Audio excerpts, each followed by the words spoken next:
Ciao fratelli, sorelle, do meu canal do YouTube Mauro Vendrúsculo Alpes. Questo è il sétimo capítulo da série, onde estarei falando da saga de immigrati italiani dalla Itália ao Brasil.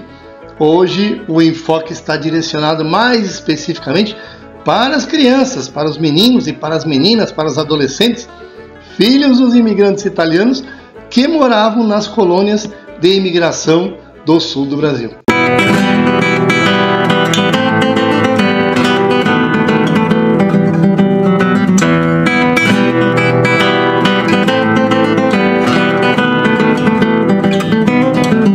Nesse capítulo estou contando algumas histórias verídicas relacionadas ao dia a dia dos imigrantes italianos depois que se estabeleceram nas suas terras no Brasil, principalmente, como eu já falei, na Serra Gaúcha e na quarta colônia de Silveira Martins, especialmente em Jeringonça, que é Novo Treviso, cidade ou vila em que nasceu o meu avô Adelino Vendrúsculo. Naqueles tempos em que as famílias eram muito pobres, quando nascia um animalzinho, um bezerro, um cabritinho, representava um sinal de riqueza, de prosperidade, de abundância para toda a família. Mas tinha que ser um bezerro fêmea.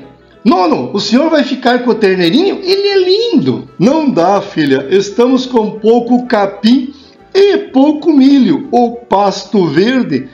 O terneiro macho come e não rende. Vamos vender ele para o açougueiro e assim ganhamos algum dinheiro para comprar sal, açúcar e café, que são produtos que nós não conseguimos produzir na nossa propriedade. Enquanto o nono fazia negócios com o açougueiro, a nona pegou a Nina e foram para as pradarias. Nona, eu encontro as ervas e a senhora recolhe, corta e coloca na cesta de Vini, que foi feita pelo tio Ico. Junto às pedras e junto às colunas dos parreirais haviam rábanos, rabanetes selvagens, chicórias e outras ervas que a nona colhia para cozinhar para o nosso almoço. As verduras foram lavadas no poço d'água e cozidas na água para serem comidas no marendim. Então, eles teriam polenta, ervas cozidas e alguns cogumelos. Podemos chamar um verdadeiro banquete. São bons porque a fome é muita, mas normalmente não são tão saborosos, pois não tinham sal e não tinha nem azeite para temperá-los. A fome, esse orco, esse fantasma não nos deixa em paz, dizia a nona. A nona tinha 2 porongos, um com soro de leite, que era para as mulheres, e outro com vintorcio, um garrafão com vintorcio para os homens. Então comiam polenta, sempre polenta. Quando eu era pequeno, garrei nojo de tanta polenta. Hoje eu amo quando a minha mulher faz um panelão de polenta com ovo molinho. E o kraut que a nona trazia, e também um pedacinho de salame, uma fina fatia cortada para cada um pela nona. Mulheres e crianças, só meia fatia. Eles encostavam a língua no salame e mordiam a polenta. Uma fatia de salame dava para comer 3 fatias de polenta, mais algumas folhas de radite amargo, que era como um fel, temperado com um vinagre forte, que era do vinho que avinagrava e que o nono produzia. Também tinha umas fatias transparentes de queijo que a nona cortava com tamanha destreza e dava para cada membro da família, sempre obedecendo uma hierarquia. O primeiro que ganhava era o nono, depois os tios, as noras, os filhos e filhas e, por último, as crianças. As mulheres tomavam uma caneca de soro de leite e os homens um bocado de vinho picolo. Quando eu era pequeno, me recordo que eu e minha mãe andávamos pelos trilhos de trem em Júlio de Castilhos, no Rio Grande do Sul, para colher radite, que nascia naturalmente ali entre os mourões. Esta era a nossa salada do meio-dia. E bambini ancora affamati vogliono di più, ma hanno di strato la fame, racolando fagioli e tagliando l'erba per il bovino. Nono, o gadanho não corta mais. Fiol d'un can, quanto seguastelo. Mas nono, assim fica muito difícil. Vocês jovens, querem a mussa e anca e 30 soldi. Vocês jovens querem mula e também as 30 moedas. Querem enriquecer sem trabalhar. Vamos, não queiram parar de trabalhar. Pode-se falar, rir e ao mesmo tempo trabalhar. Vou dar um prêmio para o seto del culo, para a última vértebra da espinha. Para o último que terminasse o trabalho, o nono ia dar um puxão de orelha. Foi uma ironia, obviamente, não seria nenhum prêmio. As crianças colhiam feijão e doía-lhe as costas pela posição incômoda, trabalhando encurvado para pegar os pés de feijão. Fazui, fagioli, reunir tudo pela raiz e deixar secar em montes enormes, para depois descascar com o manguá. O manguá eram 2 pedaços de pau, né, de lenha, um maior e um menor, amarrado por uma corda, e depois eles batiam, cacetavam em cima de uma lona o feijão, e as bagens, né, elas se abriam e o feijão ficava todo naquela lona e era limpo e recolhido. Depois de comerem, o nono disse: Daltro, vamos atrelar a mula à carroça. Daltro, colpiamo il mulo ao carro. Não, disse ele com um olhar galhofeiro e desobediente. O papai Adelino ficou bravo e deu-lhe uma varada de marmelo nas costas e nas pernas. Daltro se levantou bastante zangado e foi pegar a mula com tanta raiva que acabou descontando no pobre animal com varadas e palavras torpes. A mula empacou e num relance ela deu um coice na perna do menino Daltro, chegando até a quebrá-la, ficando pendurada.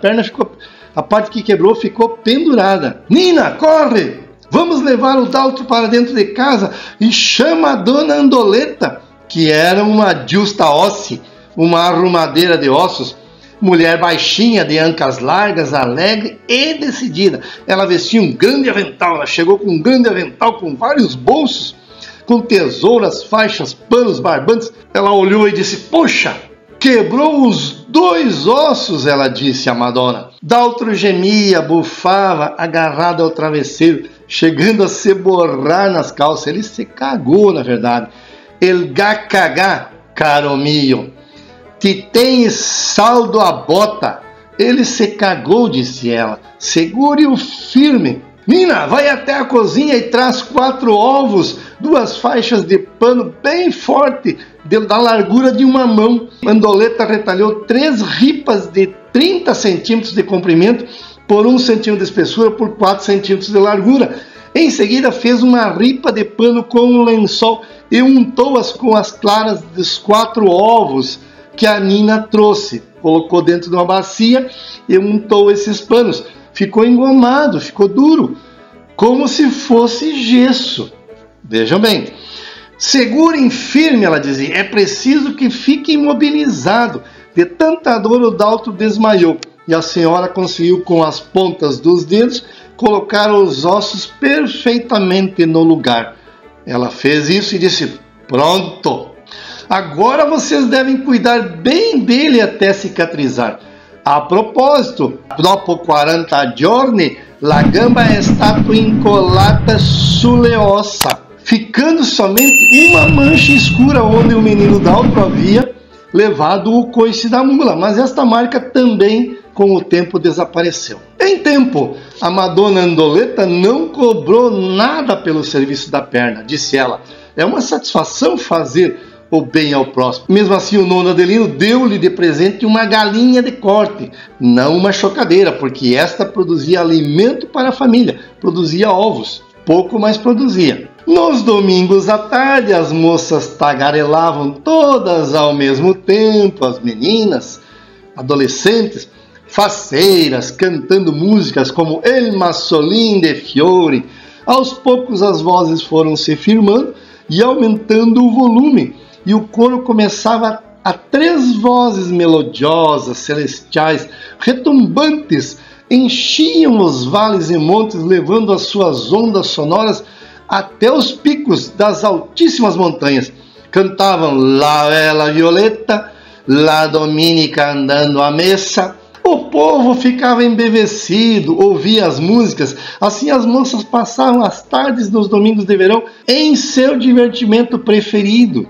As crianças que podiam iam nas escolas do interior e os professores tinham permissão para executar estas crianças, esses alunos, marcando as orelhas e as costas ou mesmo as pernas com varadas, com vara fina. O professor não é besta de bater sem motivo. O que você fez de errado, Dalton? O professor mandou fazer os temas de joelhos e em cima de pedrinhas e o Dalton respondeu que não. Olha o mal-educado. O professor ficou furioso, deu-lhe varadas até se ajoelhar em cima das pedrinhas e ali fazer o seu tema de casa. Bem feito!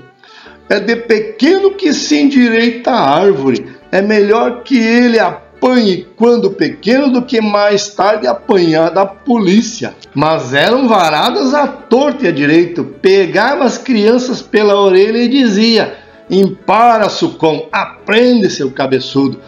2 mais 2, ele 5. E varada. 2 mais 2, ele dizia 7. E varada. Então, com essa vara de cornoler, que eram arbustos finos, delgados e resistentes, aquilo marcava, riscava as costas, riscava as pernas. O professor perguntava aos alunos e quando estes erravam, a vara comia e chegava a mijar nas calças.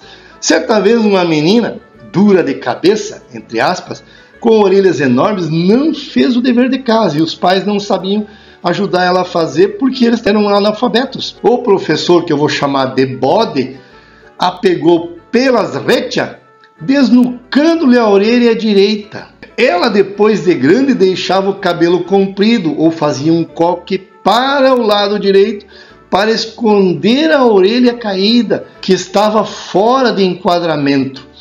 Esta narração que eu fiz foi baseada no depoimento do Pietro Battistello, mas quem lhe contou foi o João Dallagnol. Esse João Dallagnol foi aluno do professor Bode, o qual eu mudei o nome para prevenir o reconhecimento pelos familiares dele. O João contava estas barbaridades do professor nos Filós, em Nova Prata, no Rio Grande do Sul, na década de 1950 e 1960. Diante dessas pesadas histórias do professor Bode, o nono Adelino disse: mas há algo que reconhecer.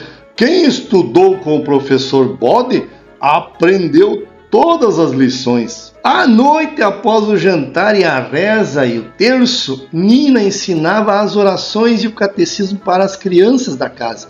No sábado, deveria sabatiná-los para ver se tinham aprendido a lição e responderem corretamente para o padre João Flávio. Como era escuro, eles faziam uma lamparina com um paninho untado com banha ou querosene para enxergarem o que estavam decorando. Eu me lembro dessas lamparinas na casa da minha avó Rosa e do meu avô Adelino. Quando acordávamos pela manhã e assoávamos o nariz, saía uma fuligem que sujava e deixava o lenço marcado de preto. Todos os dias o Luiz Roque, que era o mais pequeno e mais franzino, ele era encarregado de cuidar da única cabritinha que a família tinha. Ele saía para o campo aberto e a levava para comer gramas e folhas. Quando saía, a sua mãe Filomena preparava um pedaço de polenta sem sal, sempre sem sal, com um paninho amarrava no seu pulso, junto à pele, para que não perdesse e ficasse bem quentinha em contato com a pele. Essa é uma história que eu tirei do livro Polenta e Liberdade, do Arlindo Battistello. Se perdesse, ficaria sem comer, pois esta era a única alimentação que ele teria o dia todo. Normalmente, ele escondia uma caneca feita de lata, tirava a tampa nas matas e ele ordenhava escondida a cabrita, assim teria um pouco de leite para juntar ao seu marendim. Também comia batata doce crua, mandioca crua, milho verde cru, novinho, nas lavouras para matar a sua insaciável fome de criança que estava em crescimento. As meninas, as moças, guardavam os pedaços de polenta amarrados nos seios pôr um paninho para depois comer nos momentos de descanso do trabalho na lavoura. Então, neste capítulo eu utilizei um pouco de generalizações e nomes fictícios de pessoas, mas as histórias são verdadeiras e refletem a realidade do dia a dia, principalmente das crianças, meninos e meninas, adolescentes, filhos e filhas dos imigrantes que se estabeleceram nas colônias do Rio Grande do Sul, no Brasil. São fatos verdadeiros, tanto quanto a necessidade de chamar a parteira, de chamar a mulher que consertava ossos, os trabalhos que ficavam sob a responsabilidade das crianças, dos meninos e das meninas, as surras que os alunos levavam de seus professores na escola, com autorização dos pais, é claro. Se fosse hoje em dia, os pais iam ficar do lado dos seus filhos e espancar os professores ou denunciar para a polícia. Tudo na medida certa, meu povo. Nem a 8, nem a 800. Muito bem, fratelli e sorelli do meu canal do YouTube. Esta foi mais uma história das muitas que estarei contando para mostrar para todos como viviam os imigrantes italianos que desbravaram as terras gaúchas nos anos de 1800 a 1900. Inscreva-se no meu canal do YouTube e me ajude a continuar com as minhas pesquisas, a minha paixão pelo resgate da história dei nostri antenati. Nel nome del Padre, del Figlio e dello Spirito Santo, che Dio nostro Signore ci benedice ogni giorno fino alla fine dei tempi. Amen.